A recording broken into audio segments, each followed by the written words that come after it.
ഇടതുപക്ഷം ഹൃദയപക്ഷം ഗ്രൂപ്പിലുള്ള ഏറെ പ്രിയപ്പെട്ട സഹാക്കളെ, സുഹൃത്തുക്കളെ, സഖാവ് ഇ കെ ഇമ്പിച്ചിബാവയെക്കുറിച്ചുള്ള ഈ അനുസ്മരണ പരിപാടിയിൽ പങ്കെടുക്കാൻ കഴിഞ്ഞതിലുള്ള സന്തോഷം അറിയിക്കുകയാണ്. സഖാവ് ഇ കെ ഇമ്പിച്ചിബാവ കേരളം ഒരിക്കലും മറക്കാത്ത ധീരനായ കമ്മ്യൂണിസ്റ്റ് വിപ്ലവകാരി. അദ്ദേഹം നമ്മെ വിട്ട് പിരിഞ്ഞത് 1995 ഏപ്രിൽ 11 ഡൽഹിയിൽ വെച്ച് ആണ് അദ്ദേഹം മരണപ്പെടുന്നത്. പാർട്ടി കോൺഗ്രസിൽ പങ്കെടുക്കുന്നതിന് വേണ്ടി പുറപ്പെട്ട അദ്ദേഹം തിരിച്ച് നാട്ടിലേക്ക് വരാതെ ഡൽഹിയിലേക്ക് പോവുകയാണ് ഉണ്ടായത്. അവിടെ പൊന്നാനിയുടെ തന്നെ തുറമുഖ വികസനവുമായി ബന്ധപ്പെട്ട അന്നത്തെ കേന്ദ്ര തുറമുഖ വകുപ്പ് മന്ത്രിയായ കാണാൻ വേണ്ടിയിട്ടായിരുന്നു അദ്ദേഹം പോയത്. അദ്ദേഹവുമായി ചർച്ച നടത്തി മണിക്കൂറുകൾക്കകം അദ്ദേഹം മരണപ്പെടുകയാണ് ഉണ്ടായത്. അപ്പോൾ പൊന്നാനിയുടെ വികസനത്തിന് വേണ്ടി അവസാന ശ്വാസത്തിനും പ്രവർത്തിച്ച സഖാവായിരുന്നു സഖാവ് ഇ കെ ഇമ്പിച്ചിബാവ. ഉത്തമനായ മാതൃകാ കമ്മ്യൂണിസ്റ്റ് എന്ന് നമുക്ക് അഭിമാനപൂർവ്വം പറയാൻ കഴിയാവുന്ന സഖാവ് സംഘാടകനാണ്. അതോടൊപ്പം തന്നെ പാർട്ടി കെട്ടിപ്പടുക്കുന്നതിൽ ഒരുപാട് ത്യാഗോജ്ജലമായ പ്രവർത്തനം നടത്തിയ സഖാവാണ്. ജനകീയനായ മന്ത്രിയാണ്, മികച്ച പാർലമെന്റേറിയനാണ്. അങ്ങനെ ഒട്ടനവധി വിശേഷണങ്ങൾക്ക് അർഹനായ സഖാവ് ഇ കെ ഇമ്പിച്ചിബാവ പൊന്നാനിയുടെ തീരപ്രദേശത്ത് നിന്ന്, കടലിൻ്റെ മക്കളുടെ ഇടയിൽ നിന്ന് ഉയർന്നു വന്ന നിസ്വരായ ജനവിഭാഗങ്ങളെ നമ്മുടെ പാർട്ടിയോട് അടുപ്പിക്കാൻ അങ്ങേയറ്റം പ്രവർത്തിച്ച സഖാവാണ് സഖാവ് ഇ കെ ഇമ്പിച്ചിബാവ. വിദ്യാർത്ഥി ജീവിതകാലം മുതൽ തന്നെ പൊന്നാനിയിലെ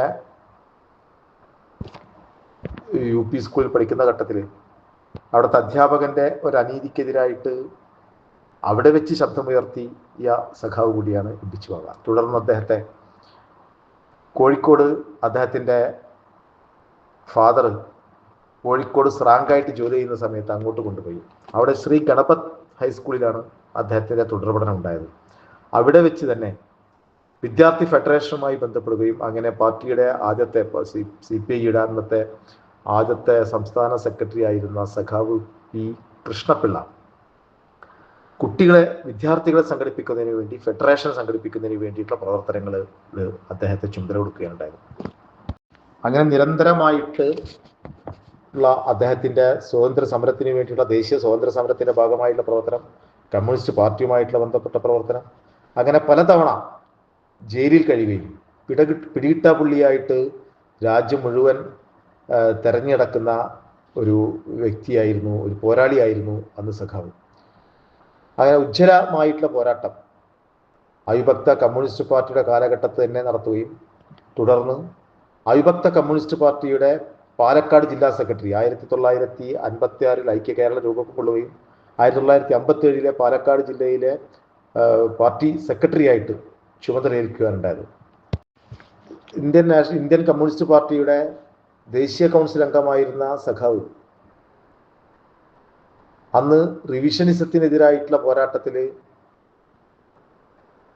1964 CPIയുടെ നാഷണൽ കൗൺസിലിൽ നിന്ന് ഇറങ്ങി വന്ന 32 പേരിൽ ഒരാളായിരുന്നു സഖാവ് ഇമ്പിച്ചിബാവ. അങ്ങനെ CPIM കെട്ടിപ്പടുക്കുന്നതിൽ വലിയ പങ്ക് വഹിച്ച അന്നത്തെ യുവ നേതാവ് കൂടിയാണ് സഖാവ് ഇമ്പിച്ചിബാവ. CPMന്റെ രൂപീകരണത്തിൽ വലിയ നിർണായകമായിട്ടുള്ള പങ്ക് വഹിക്കുകയും ദേശാഭിമാനി ഉൾപ്പെടെയുള്ള പത്രം നമ്മുടെ ശക്തിപ്പെടുത്തുന്നതിനും അത് ചിട്ടയിൽ കൊണ്ടുപോകുന്നതിനുമൊക്കെ അഹോരാത്രം പ്രവർത്തിച്ച ധീരനായ സഖാവ് കൂടിയാണ് സഖാവ് ഇ കെ. 1967 അദ്ദേഹം മണ്ണാർക്കാട് നിന്ന് കേരള നിയമസഭയിലെത്തി.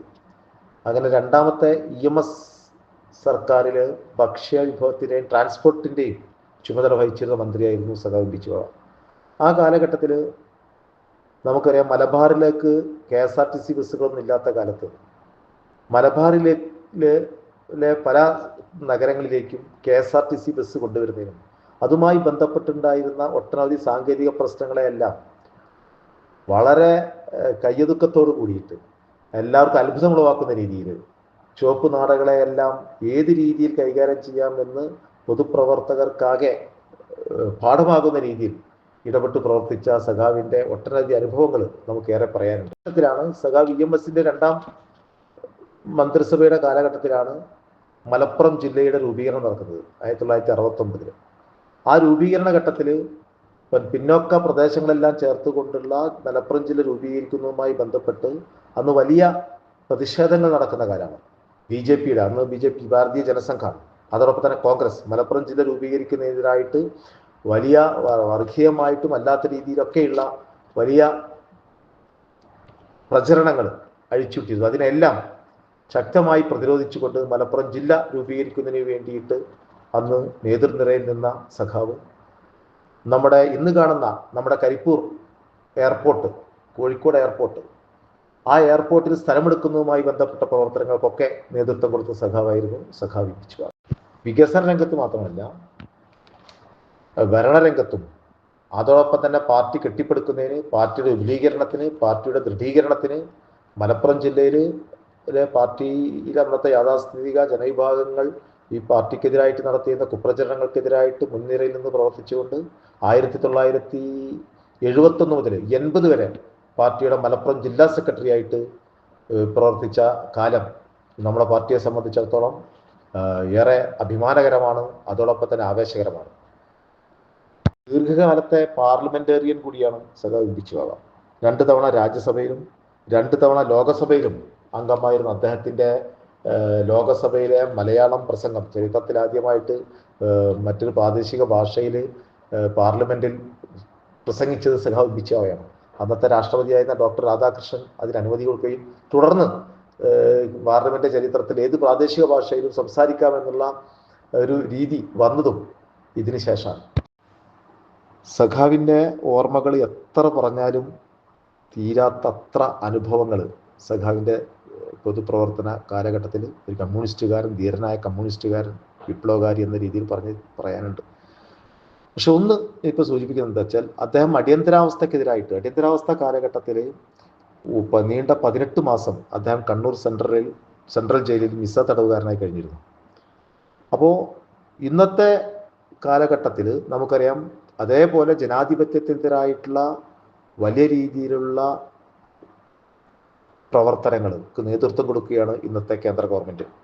ഈ രാജ്യത്തെ മതനിരപേക്ഷതയ്ക്കെതിരായിട്ട്, ജനാധിപത്യത്തിനെതിരായിട്ട്, ജനാധിപത്യ സംവിധാനങ്ങൾ തച്ചു തകർക്കുന്നതിൽ പാർലമെന്റിൽ പോലും ചർച്ച ചെയ്യപ്പെടാതെ കിരാത നിയമങ്ങൾ കൊണ്ടുവരുന്നതിലൊക്കെ തന്നെ ഇന്നത്തെ നരേന്ദ്രമോദിയുടെ ഗവൺമെൻറ് മുന്നോട്ട് പോകുന്ന സമയത്ത് അന്നത്തെ സഖാവ് ഇ.പി. പോലുള്ള സഖാക്കളുടെ പ്രവർത്തനങ്ങൾ തുടർന്ന് നമുക്കുള്ള പോരാട്ടങ്ങൾക്ക് ഊർജം നൽകുമെന്നുള്ള കാര്യത്തിൽ യാതൊരു തർക്കവുമില്ല. ഇന്നത്തെ നമ്മുടെ ഈ രാജ്യം നേരിടുന്ന പ്രധാന പ്രതിസന്ധികളെല്ലാം തരണം ചെയ്യുന്നതിന് വേണ്ടിയിട്ട് സഖാക്കൾ ഒരുമിച്ച് മുന്നേറേണ്ട ഒരു ഘട്ടത്തിലൂടെയാണ് നമ്മൾ സഞ്ചരിക്കുന്നത്. അപ്പോൾ ഇന്ത്യ രാജ്യത്ത് മറ്റ് സംസ്ഥാനങ്ങളിലൊക്കെ തന്നെ വർഗീയ കലാപങ്ങളും അതോടൊപ്പം തന്നെ ആഗോളവൽക്കരണത്തിന്റെ ഭാഗമായിട്ട് ജനങ്ങളുടെ ദൈനംദിന ജീവിതത്തെ ബാധിക്കുന്ന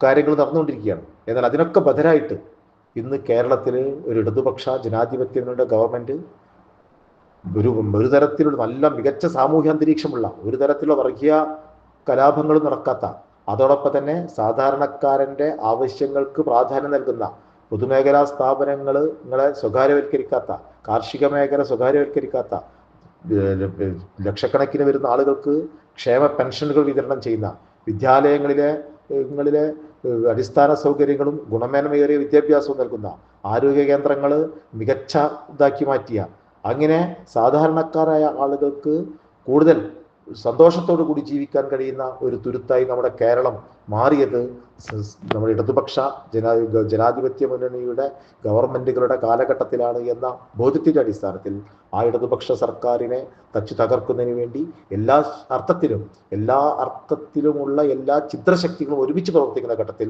സഖാവ് ഇ.പി. ഓർമ്മകൾ തീർച്ചയായും നമുക്ക് ഊർജ്ജം നൽകും. അദ്ദേഹത്തിന്റെ മാതൃക പിന്തുടർന്നുകൊണ്ട്, അദ്ദേഹത്തെക്കുറിച്ചും കൂടുതൽ പഠിച്ചുകൊണ്ട് തുടർന്നും ഈ ഇ.പി. ദിനത്തിൽ നമുക്ക് വലിയ പോരാട്ടങ്ങൾ ഏറ്റെടുക്കുന്നതിന് വേണ്ടിയുള്ള ഊർജം സംഭരിച്ചുകൊണ്ട് മുന്നോട്ട് പോകാമെന്ന് മാത്രം പറഞ്ഞുകൊണ്ട് സഖാവിൻ്റെ ഓർമ്മകൾക്ക് മുന്നിൽ ആദരാജ്ഞലികൾ അർപ്പിച്ചുകൊണ്ട് ഞാൻ അവസാനിപ്പിക്കുന്നു. നന്ദി.